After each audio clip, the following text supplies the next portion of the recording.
ಕಾಗಿನೆಲೆಯ ಕನಕದಾಸರು ಸತ್ತಿದ್ದು ಕಾಗಿನೆಲೆಯಲ್ಲಿ, ಅವರ ಸಮಾಧಿ ಕಾಗಿನೆಲೆ, ಅವರು ಹುಟ್ಟಿದ್ದು ಬಾಡದಲ್ಲಿ.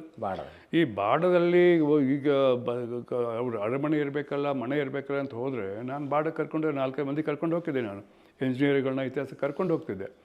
ಹೋದಾಗ ಅಲ್ಲಿ ಕೇಳಿದೆ, ನಿಮ್ಮ ಊರಲ್ಲಿ 70, 80, 90 ವಯಸ್ಸಾದ ಮುದುಕ ಯಾರು ಇದ್ದಾರೆ ಅಂತ. 4 ಮಂದಿ ಕರ್ಕೊಂಡು ಬಂದರು. ನಾನು ಆ ಪ್ರಶ್ನೆ ಕೇಳಿದೆ, ನೀವೇನಾದರೂ ಸಣ್ಣ ಹುಡುಗರು ಇದ್ದಾಗ ಈ ಕನಕದಾಸರ ಮನೆ ಮತ್ತು ಅವ್ರ ಜಾಗ ಎಲ್ಲಿ ತಂದು ಕೇಳಿದ್ರಾ ಅಂತಂದರು. ಕೇಳಿವ್ರಿ ಸರ್ ಅಂದರು. ಎಲ್ಲಿದೆ ಅಂದರೆ ಇದು ಹೊಸ ಬಾಡ, ಇಲ್ಲಿಂದ 2.5 ಕಿಲೋಮೀಟರ್ ಮುಂದೆ ಹೋದರೆ ಹಳೆ ಬಾಡ.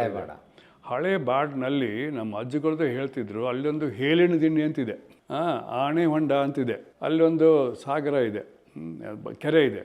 ಆ ಕೆರೆ ದಂಡಿ ಮೇಲೆ ದಿಣ್ಣಿ ಮೇಲೆ ಅವ್ರ ಮನೆ ಇತ್ತು ಅಂತ ಹೇಳ್ತಾರೆ. ತೋರಿಸ್ತೀರಾ? ಕರ್ಕೊಂಬಂದರು. 3 ಮಂದಿ ತೋರಿಸಿದ್ರು. ಅವನ್ನ ತೋರಿಸಿ ನಾನು ತಿಳ್ಕೊಂಡು ಹಡ್ ಬೇಕು ಅಂತ. ಹಡ್ ಹಾಕಿ ನಾನು ಮಾಡಿದೆ. Archaeology survey doctor A Sundar ಇದ್ದರು, ಅದು ನಮ್ಮ ಸ್ಟೇಟ್ ಆರ್ಕಿಯಾಲಜಿ ಡಿಪಾರ್ಟ್ಮೆಂಟ್ ಡೈರೆಕ್ಟರ್ ಆಗಿದ್ದರು. ಅವ್ರಿಗೆ ಕೇಳ್ಕೊಂಡ್ಮೇಲೆ ಅವರೊಬ್ಬರು ಕರ್ಕೊಂಡು ಹಡಿಸಿದ್ರು. ಅಲ್ಲಿ ಅವ್ರ ಮನೆ ತಳಪಾಯ ಸಿಕ್ತು, ಬಾಡದಲ್ಲಿ. ಅವ್ರು ಯಾರಿಗೂ ಗೊತ್ತಿರಲಿಲ್ಲ. ಅದೇ ರೀತಿ ಅಲ್ಲಿನ ನಾವೇನು ಮಾಡಿದ್ದೀವಿ, ಈಗ ಬಾಡನಲ್ಲಿ ಒಂದು 15 ಎಕರೆದಲ್ಲಿ ಎಕ್ಸ್ಪಾಂಡ್ ಮಾಡಿ ಅದು ರೆಪ್ಲಿಕಾ ಕಟ್ಟಿದ್ದೀವಿ. ಇಲ್ಲಿ ಫೌಂಡೇಶನ್ ಪ್ರಿಸರ್ವ್ ಮಾಡಿಬಿಟ್ಟು ಅದನ್ನು ಎಕ್ಸ್ಪಾಂಡ್ ಮಾಡಿ ಅಲ್ಲಿ 15 ಎಕರೆ ಗುಡ್ಡದ ಮೇಲೆ ಕಟ್ಟಿದ್ವಿ. ದಯವಿಟ್ಟು ಹೋಗಿ ನೋಡಿ, ನೀವು ಬಾಡ್ನಲ್ಲಿ ನೋಡಿದ್ರಲ್ಲ.